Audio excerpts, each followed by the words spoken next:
Hi అందరికీ నమస్కారం. మీరు చూస్తున్నారు మానస సమయం. జాజ్బీ పాప సూపర్ అని చెప్తున్నా చిప్స్ ఎలా చేశానో చూపిస్తారండి. నేనైతే ఇక్కడ ఒక 2 బనానాస్ అండ్ 2 పొటాటోస్ అయితే తీసుకున్నాను.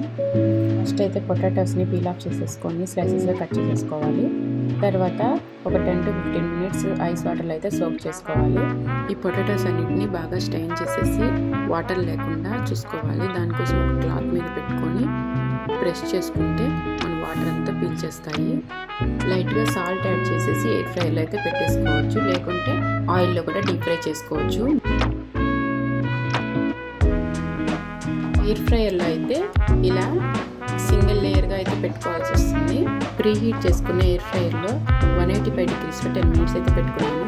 చిప్స్ అయితే చాలా టేస్టీగా వచ్చాయి, క్రిస్పీగా వచ్చాయి. 5 minutes తర్వాత ఒకసారి ఫ్లిప్ చేసుకుంటే సరిపోతుంది. చిప్స్ అయితే రెడీ అయిపోతాయి. నెక్స్ట్ బనానా చిప్స్ కోసం బనానా అయితే నేను ఇలా పీల్ ఆఫ్ చేసుకుంటాను.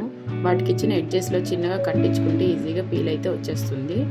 ఇలా పీల్ తీసుకున్న బనానాస్ని స్లైస్ చేసేసుకొని సాల్ట్ అండ్ టర్మరిక్ వేసిన వాటర్లో ఒక 5 minutes సోక్ చేసుకోవాలి. క్లాత్ మీద పెట్టుకొని వాటర్ అంతా తీసేసి ఎయిర్ ఫ్రైయర్లో అయితే సింగిల్ లేయర్గా పెట్టుకొని సేమ్ 180 degreesలో 10 minutes అయితే పెట్టుకున్నాను. బనానా చిప్స్ అయితే చాలా బాగా వచ్చాయి. పొటాటో చిప్స్ అయితే ఆల్మోస్ట్ మా పిల్లలు ఖాళీ చేస్తారండి. బనానా చిప్స్ అయితే చాలా క్రిస్పీగా వచ్చాయి అన్నమాట. పొటాటో చిప్స్ కూడా చాలా క్రిస్పీగా ఉన్నాయి, కానీ పొటాటో చిప్స్ ఇంకొంచెం థిక్గా స్లైస్ చేసుకుంటే బాగుండే అనిపించింది. బయట నుంచి చిప్స్ తెస్తే ఇంట్లో బాగా తింటున్నారండి.